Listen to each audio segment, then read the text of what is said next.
Hello, today we're considering the poem The Brain is Wider Than the Sky by Emily Dickinson. Before we start, if you haven't yet subscribed to our channel, it would be greatly appreciated if you would. Thank you so much. I have the poem here, so let's start. The brain is wider than the sky, for put them side by side, the one the other will contain, with ease and you beside. The brain is deeper than the sea, for hold them blue to blue, the one the other will absorb, as sponges buckets do. The brain is just the weight of God, for heft them pound for pound, and they will differ, if they do, a syllable from sound. Emily Dickinson's poem marvels at the brain's power to imagine, recall and organise. It's a great poem with plenty to unpack, so let's start. Although the speaker refers to the brain throughout, her focus is on the mind.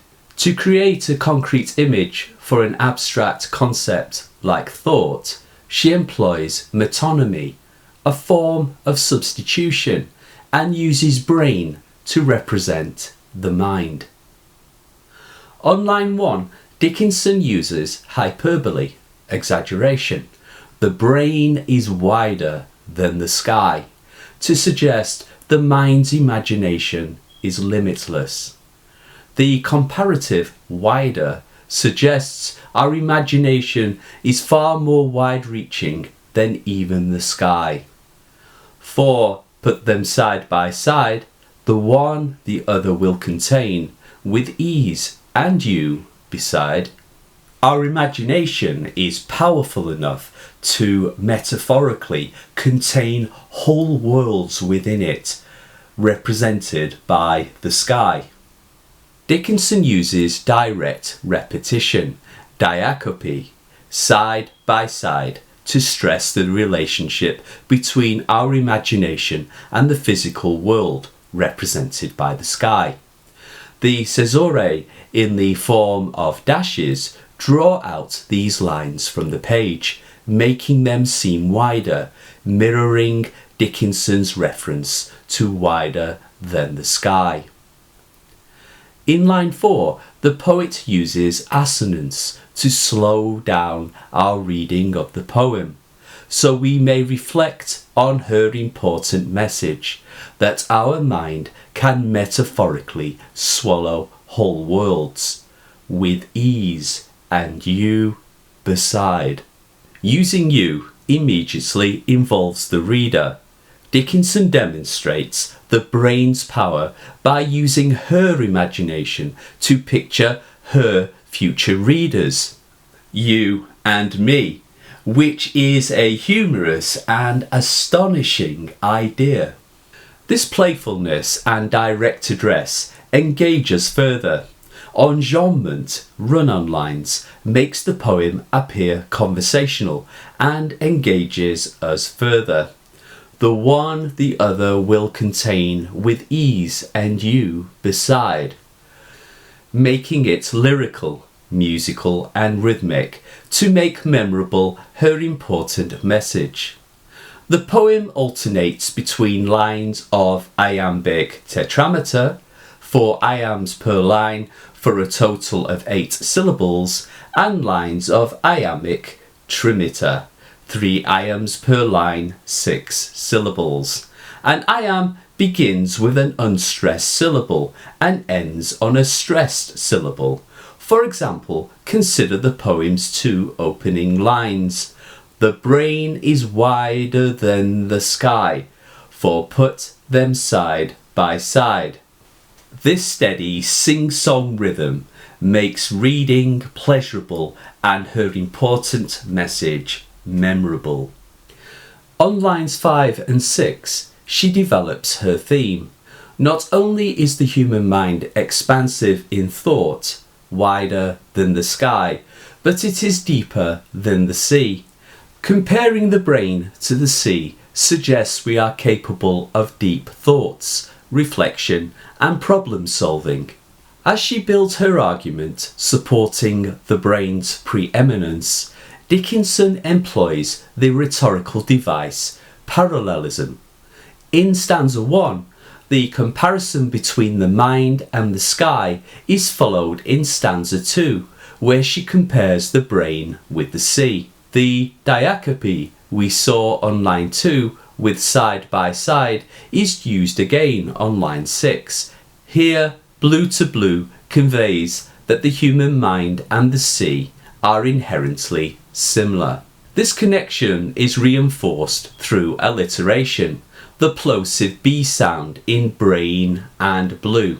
The first two stanzas are linked through several other instances of parallelism. For example, the brain is wider, stroke, deeper than the sky, stroke, sea for put, stroke, hold, then side, stroke, blue by side, stroke, blue. As you can gather, the poem invites several readings to appreciate its skillful crafting. Dickinson compares the brain to a sponge, as sponges, buckets. The use of a simile highlights the mind's capacity to absorb vast quantities of information. It's a very familiar phrase, as we often refer to people with great memory recall as spongeheads. Line 7 continues the parallelism that drove the opening of the stanza. The poem directly repeats the phrase, the one, the other, to emphasize the human mind can perceive and imagine whatever the other is, even if it is something as vast as the sky or the ocean. As the brain can encompass the sky, it can absorb the sea. Such is its power. This hyperbole stresses the brain's miraculous faculties and links smoothly to the final stanza, introducing a religious theme. The brain is just the weight of God, for heft them, pound for pound, and they will differ, if they do, a syllable from sound. In stanza 3, Dickinson compares the miracle of thought and imagination to God, because, like God, the brain can influence and affect the physical world in powerful ways. And like God, the mind at work is invisible. Diacope is used to compare the brain to God, pound for pound. However, in stanza 3, Dickinson introduces an important proviso regarding the brain's limitations. Dickinson explains that the brain, although powerful, wider than the sky and deeper than the sea, will never surpass God's power. She uses similes to highlight the difference. The human mind and God differ as syllable from sound. While a syllable is part of a sound, it cannot encompass all that sound is. Likewise, our minds are powerful, but not powerful enough to comprehend God's majesty and purpose. On line 11, if they do, confirms that the speaker can only make her statement provisional and conditional, if, because she makes it based on the understanding of her brain, which can only know so much of God's greater scheme. In line 9, the speaker says, the brain is just the weight of God. Here, weight might mean the brain can be no heavier than God, but the same. But weight is likely a pun, meaning power, the power of God. The brain is just the embodiment and evidence of God because He designed it. And, like the sky and the sea, the brain is God's creation. Dickinson likely alludes to the Holy Bible's book of Genesis and how God created the universe and all within it, including sky and sea. The shift in stanza 3 is important because it introduces context. Although the brain is mighty, it is inferior to God's power. To stress this message, Dickinson omits the comparatives she used in the first two stanzas, wider and deeper. Yet Dickinson's introduction of a spiritual theme reminds us that the brain and the thoughts it produces is God's miracle within us all. Our imagination is God's gift. Dickinson's trademark dashes demonstrate her point, creating the impression of nimble thought, as though the speaker is quickly finding comparisons as she writes. She uses humour to make her point. On line 10, Dickinson asks us to imagine lifting, hefting the human mind and God's to measure and compare their weight. Parallelism is reinforced in the repetition of 4 that begins the second line of each stanza and helps structure the speaker's argument. Meanwhile, as the speaker previously repeated side by side and blue to blue, she now repeats the word pound. This diacope emphasizes the connection between the brain and the supernatural being that created it. Cleverly, the poem itself is a testament to the mind's powerful function to organise and structure. Therefore, the poem is carefully crafted to make this point. For example, as well as parallelism throughout, it consists of 3 quatrains that alternate between iambic tetrameter and trimeter and follow an ABCB rhyme scheme to make the poet's important points memorable.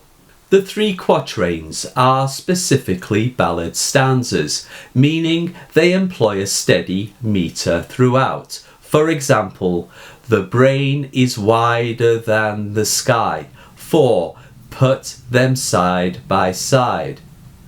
The poem is also infused with Dickinson's humour and intelligence. The poem follows a regular ABCB rhyme scheme, making new rhyme sounds in each stanza. The pattern looks like this: ABCB, DEFE, GHEH.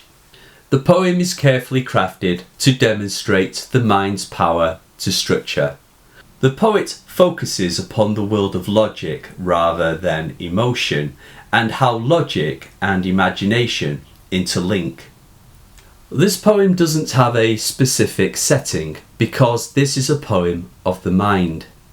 Dickinson seeks to explain to us abstract concepts like imagination and thought by providing concrete comparisons such as sky, sea, sponges and buckets. She also introduces measurements: pound for pound, weight, sky, width and sea, depth, to emphasise the brain's immense capacity. Dickinson wrote this poem in the early 1860s in the small New England town of Amherst, Massachusetts, where she lived most of her life. Dickinson travelled rarely and was therefore aware of the mind's power to transport her to places outside the physical confines of her home and hometown. Thank you so much for watching this video. I hope you found it interesting and helpful. If you did, please hit the like button below. Also, check out our other videos on writing and textual analysis, which include other poems by Emily Dickinson. If you haven't yet subscribed to this channel, it would be greatly appreciated if you would. Thank you so much. Until next time, from Carol and me, write well.